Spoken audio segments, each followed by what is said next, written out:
नमस्कार and welcome you to world affairs. मैं हूं प्रशांत धवन। नाउ रिसेंटली आप लोगों ने बहुत सारे आर्टिकल देखे होंगे जहां पर ये लिखा है, खैर अगर आर्टिकल नहीं देखे तो मैं आपको दिखा देता हूं। यहां पे आप देख पाओगे लिखा है कि वीवो मनी लॉन्ड्रिंग केस में ना चाइना ने कैटेगोरिकली ये कहा है कि हमारे साथ डिस्क्रिमिनेशन मत करिए, भेदभाव मत करिए, हमारी जो चाइनीज कंपनीज हैं उनको स्पेसिफिकली टारगेट मत करिए। और यहाँ पे आप देख पाएंगे चाइना वॉन्ट्स इंडिया, और साथ ही साथ चाइना ने यह भी अनाउंस किया है कि ये लोग प्रॉपर प्रोटेक्शन देंगे दो एक्यूज लोगों को। अब यहाँ पे आप कहोगे कौन सी प्रोटेक्शन देगा चाइना को और किन को देगा, ये केस क्या है? देखिए, आज के समय ना सिर्फ चाइनीज गवर्नमेंट, इनका जो सरकारी न्यूज़ आउटलेट है ग्लोबल टाइम्स, सब लोग इंडिया की काफ़ी आलोचना कर रहे हैं वीवो पर क्रैकडाउन की वजह से। और वीवो आपको पता होगा चाइना की एक इलेक्ट्रॉनिक्स कंपनी है। रिसेंटली ना देखो, ना सिर्फ इनके एम्प्लॉयज़, पहले तो जो इनके एम्प्लॉयज़ हैं उनको धरा गया क्योंकि मनी लॉन्ड्रिंग का आरोप इन पे लगाया गया है। टैक्स की ये चोरी करते हैं, गलत तरीके से भारत का जो पैसा है भारत के बाहर ये लोग भेज रहे हैं।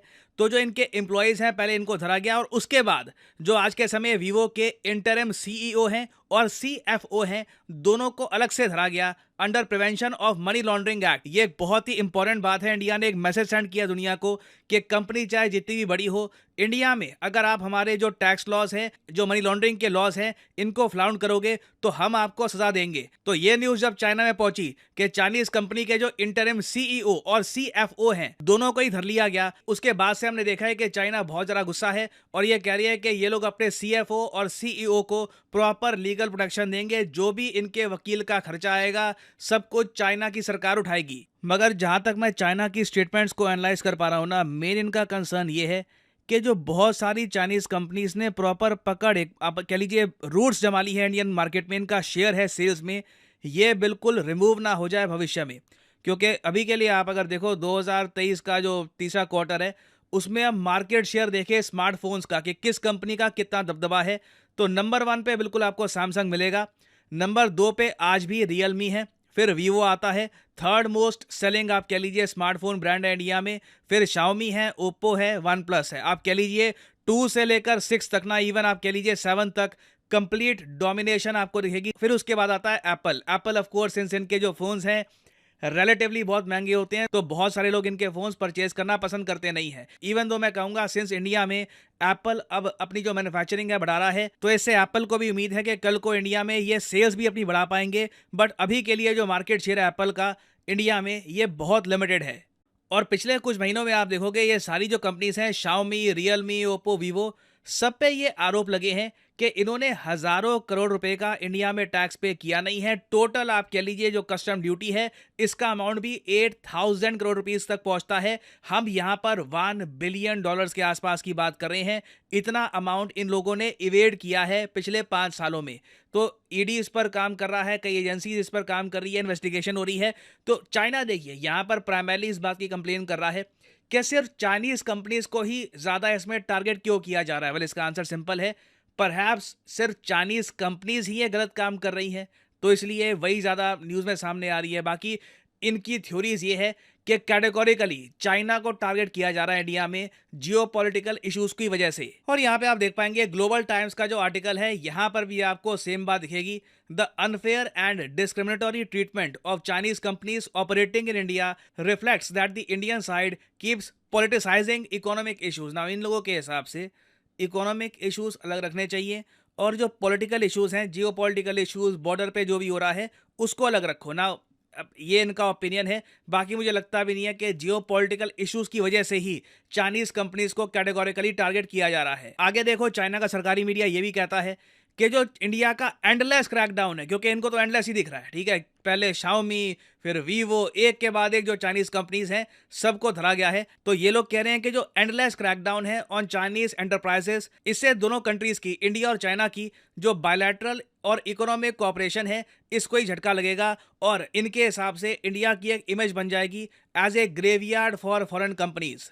और इंटरेस्टिंगली ये वाला जो आरोप है ना, ये भारत सरकार पे कुछ दिन पहले, आई मीन दिसंबर का ही महीना था, इस टाइम कुछ पॉलिटिकल पार्टीज ने लगाया था कि बहुत सारी जो फॉरेन कंपनीज हैं ये इंडिया को लीव कर रही हैं। यहाँ पे आप देख पाएंगे उस टाइम डीएमके पार्टी के एक मेंबर ऑफ पार्लियामेंट थे, उन्होंने ये कहा था कि गवर्नमेंट की पॉलिसीज़ की वजह से बहुत सारी कंपनीज हैं ये इंडिया को छोड़ रही हैं।